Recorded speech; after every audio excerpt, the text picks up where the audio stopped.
There's one play that can be a total game changer for gyms looking to get more organic leads, and most gym owners just won't do it. Today, I'll break down exactly what it is. I'll talk about why so many gym owners feel so much resistance, and I'll give you a very specific set of directions for how to roll it out at your gym. My name is Mark Fisher. I am a co-founder of Business for Unicorns, and our mission is to help gym owners build a gym and a life you love. Now, I gotta be real with you. This particular play, I gotta tell you, if you are not using it, it's costing you time and money and frustration because there are a lot of people in your community that don't even know you exist. And that means you're spinning your wheels month over month over month, not seeing the growth you want in your gym because you are the best kept secret in your community. Instead, what we want is a growing awareness of how awesome your gym is. We want more and more people to know you exist so you can have a steady stream of leads week over week, and in turn, you'll have more sales and you'll help more people. But most gym owners refuse to do this one important thing. The big idea is this. Okay, there are really only 3 things you can do to drive new leads in your business. 1, we have paid ads. Paid ads are awesome. They can work really, really well. They're not as expensive as they were, but they can still do the trick. But if you're particularly in a good market for paid ads and you have the right amount of investment and a good strategy and a good follow-up strategy, this can be awesome. Assuming we don't want to spend money on marketing, we want to just think about free stuff, well, the second option for you is referrals. And these are when you get your current clients to introduce you to their friends. Now, this is an awesome way to grow your gym. And honestly, if you're good at what you do, a lot of your business should be just word of mouth, organic referrals. But it's also true we can put together some systems so that people are incentivized to take action and periodically do what I call limited time referral promos to really incentivize your members to help spread the word. Now, I would note a downside of referrals are, depending on where you are in your gym's growth, if you don't have that many active clients, well, that's largely a volume game. So if you only have 10 clients, it's gonna be a very different outcome than if you have 300 clients. So let's assume you don't wanna spend money. Let's assume you have a smaller gym, you don't have that many clients yet. Well, what you have left over is talk to strangers. That's right. You're gonna talk to people you don't know, people you've never met before, and you're gonna tell them about your gym. Now, this can look like a lot of different things. This could be potentially talking to local business owners to try to arrange for some sort of business partnership or joint venture. This can be potentially setting up a table at a local fair for your township. Or it can be what I'm gonna talk about today, which is literally going and talking to people you do not know and telling them about your gym. Now, I'm gonna tell you in a minute why a lot of gym owners don't want to do this, but before I move on, I just want to let you know, if you have not yet downloaded, I have a free book all about getting more leads and more marketing. It's called The Little Book of Gym Marketing Secrets. It is a comprehensive checklist of all the things you can do underneath these 3 overarching categories. And to get it, all you need to do is click the link in the description box below or go to gymmarketingsecretsbook.com. So let's talk about why most gym owners don't want to do this. And I want to help you understand this by telling you a little bit about my story. So when I first moved to New York City, I was so broke. I was in a 6th floor walk-up in Southern Harlem and I had no money. And I was looking for a job. It was the summer after 9/11. And I couldn't get a job. And I'm like walking in restaurants, desperate for someone to hire me, and no one will hire me because I'm 22 years old and I look like I'm 15 and I have no experience or skills. So I'm so desperate, I'm just banging the phones, I'm reading the Village Voice, and I find a job selling hair salon promotions on the street. So you understand, I was literally stopping random women on the street and attempting to get them to give me money in exchange for a hair salon promotion. And I gotta tell you, I did not like this. But I had an advantage that a lot of you gym owners don't have, is I was desperate. I had no options. I had to do this, right? Because I couldn't put rent on a credit card or I was gonna literally lose my home. I don't come from money. I had to figure it out. So the cool thing was, I learned from this experience that if you just do things over and over, if the issue is that you're scared of it, you're just gonna get less scared to keep doing it. So over time, I became quite adept at selling hair salon promotions to random women on the street. And this has been useful because I gotta tell you, I recently rolled this out at my gym in New Jersey. And real talk, I can remember the first time I took my team out, I did feel a little bit nervous because I hadn't done this in years. And I'm, in spite of being pretty comfortable with strangers, I'm not someone who it's in my nature to talk to people I don't know. So I really want to name this because I think a lot of gym owners either have a little bit of social anxiety or you're just very, very shy, or in some situations, you're really afraid to advocate and put yourself out there for your gym because it feels maybe it's like bragging, or in some situations, you have imposter syndrome. So if you're forced to put yourself out there to a stranger, you feel reluctant to do it because some part of you is afraid that, well, what if my service isn't actually that good? So I love you so much. I gotta push on this. If you got that head trash, no one is going to market your gym more aggressive than you. If you are unwilling to talk to strangers and tell them about your gym, we're gonna have a lot of issues, right? That's your responsibility as the gym owner. And if what you're doing is helping people, if you're making the world better, it is an unqualified moral good to make sure that people know that your gym exists and how you might be able to help them. Okay, so now that we've addressed some of the mindset around this, let's talk about what you actually do, because I think this is also where people get a little tripped up, okay? So the first thing you're gonna need here is something that you're offering, something you're giving away. Now this will vary based on your model. My favorite thing to give away here is something free, because remember, this is what's called outbound marketing. These people haven't reached out to you. They don't know you from Adam. Assuming that we're doing this, let's say outside a local coffee shop or outside the local Target, or maybe even where the parents are dropping off or picking up their kids for school. These are not people who've expressed interest about your gym. So you're outbound marketing. And to that end, I think this is best when you can open up by offering them something free.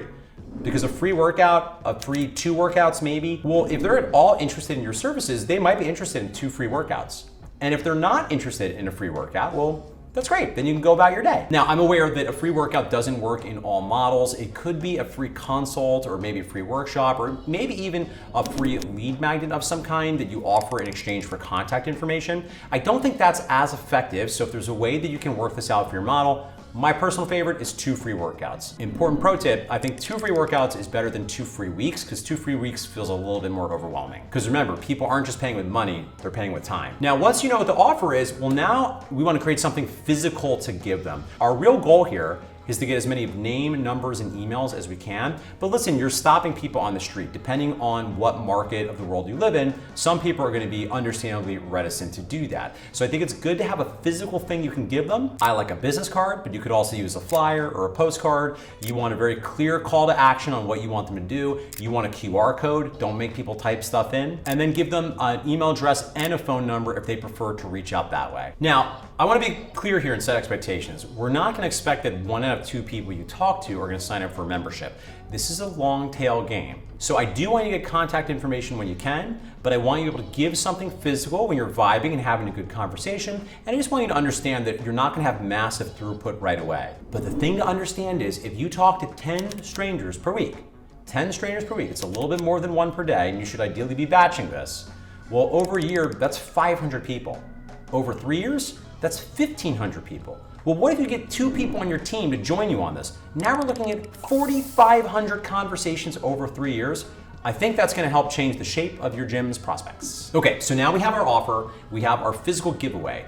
Now we need some kind of script. And this is where I think a lot of gym owners get hung up, is they just don't know the words. They don't know what to say. So the way I think about it is as follows. You need an open, you need the offer, you need the unique value proposition. What is it your gym does, who you help, how you help them, how is it different? You need an ask, a non-weird ask for contact information, and then you close the circle with a card giveaway if they're unwilling to give you their contact information. So the open is gonna be simple, right? The open is gonna be like, hey there, do you live in the area? Right? Don't be weird, be cool. There's a little bit of art here, right? There's more context I can give you, unfortunately, on a video without coaching you. But I'd say this, if you're too back on your heels, it's like, hey, do you live here? That's weird. On the other hand, if in some markets like New Jersey, if you're sprinting to someone as they're getting out of the car, they might shank you to death. So you're looking for this balance here where you need to be accessible, you need to be smiling, you need to be warm, and obviously if they don't live here, no problem, wish them a good day, right? Because I think another framework here is you're just trying to spread some joy in your community. If they say, no thank you, not interested, no problem. It's like water off the duck's back. Now, if they do say, I live here, and usually at this point they're gonna be a little bit like, what's going on here? What's going on here? Well, you should be well branded and well groomed and your teeth brushed to start to have this conversation. Then you do the offer. Would you be interested in 2 free workouts? So if they say no, great, no problem. You're gonna move on with your day, you spread some joy. If they say yes, now you go into whatever your elevator pitch is. This has to be very succinct, but you have to really focus on what are the benefits that your gym creates. If you wanna flush it out a little bit, who is it your gym helps? What are the benefits they create? how do they create that and without doing what unsavory things that a prospect might not want. Now, at this point, they've expressed some interest, so hopefully you're going to move forward, assuming they open up some conversation with you, right? What you're really looking for, your dream, is that they start disclosing and say like, oh my gosh, I've been looking for a gym, or it's funny you mentioned this, I had a scary conversation with my doctor recently. Wow, I'm so glad I met you, okay? That's great. Now we want to have to ask for contact information. And the way we do that is not any more complicated than you could pull out your phone at the right moment when you're vibing, just ask, cool, what's your best contact information? And you wait, and it's not weird. And if they want to say, no, I don't feel comfortable, that's fine too. You want to give them the card and tell them how to reach out to you. Now, the last pieces of this system is, I think you have to make this a standard. You have to clarify, what are the expectations for you personally? How many of these conversations are you going to have per week? When I'm working with a gym owner, I like to push them to do at least one per day for about a month. Now, that's not the most efficient way to do it, but I want to get you in the habit. I want to mobilize you. I want to open up your ability to feel comfortable, or at least more comfortable, talking to someone you don't know and telling them about your gym. Remember, what you do is a cool thing. If they're not interested, that's absolutely fine. They'll just tell you. But a closed mouth will not get fed. My final pro tip for you is this: just as I suggest you make standards for yourself, you can train your team on how to do this. So a lot of gym owners want their team to participate in the marketing in some way, but we're not always clear on what it is we want them to do, and then even if the team wants to help, they're not clear on what to do. Well, you can train them on this very system and then just make it a clear standard. The only thing I would make sure is on your radar is if you're gonna do that, then you're gonna wanna make it clear how many times per week you expect them to do this. You want to make sure that they have a script and you role play with them so they're being properly trained. And importantly, you want to incentivize them, right? Both with carrots and sticks. If this is part of their job, you got to make it clear this is it, but you might need to pay them if this is not a thing that is normally part of their role and responsibilities. So your very first thing to do after watching this video, I would invite you to take 10, no more than 15 minutes and think through, okay, what is this offer that you're going to do think about the random person you're going to see in the target that you want to get into your gym, and decide what sort of physical materials will you create. Because once you have the offer again, I do think it's useful to have a physical thing to give away. I want to reiterate one more time, the game here is not just like, giving away cards around people, that ain't it. But I do think you want to have a physical thing because again, not everyone's going to give you contact information. And if they have something physical, there's at least a chance that if they decide they're interested, they'll remember where to go. All right, friends, I hope you found this video valuable. As always, if you're looking for some help customizing this, individualizing this, it is true that different gyms with different models and different markets, you can't always just copy paste what you see even another high performing gym do. And if you want to find out how we help gym owners with 30 clients or more build a gym and a life you love, the very first step is click on the link in the description box below, and you can watch a very short video I filmed that shows you the process we use with gym owners just like you. And should you be simply interested in more free stuff, well, that is also awesome. You can go ahead and click the links below to follow us on Instagram, to follow and subscribe to our podcast, and of course, to subscribe to this YouTube channel. By taking a moment to subscribe to this YouTube channel, you're not only giving me badly needed personal positive feedback, but you're also helping more gym owners just like you find out about this channel so we can grow and impact even more gyms and more people's lives. Thank you so much, as always, for watching, and I'll see you for another video soon where I'll share more actionable tips, psychological frameworks, and philosophy.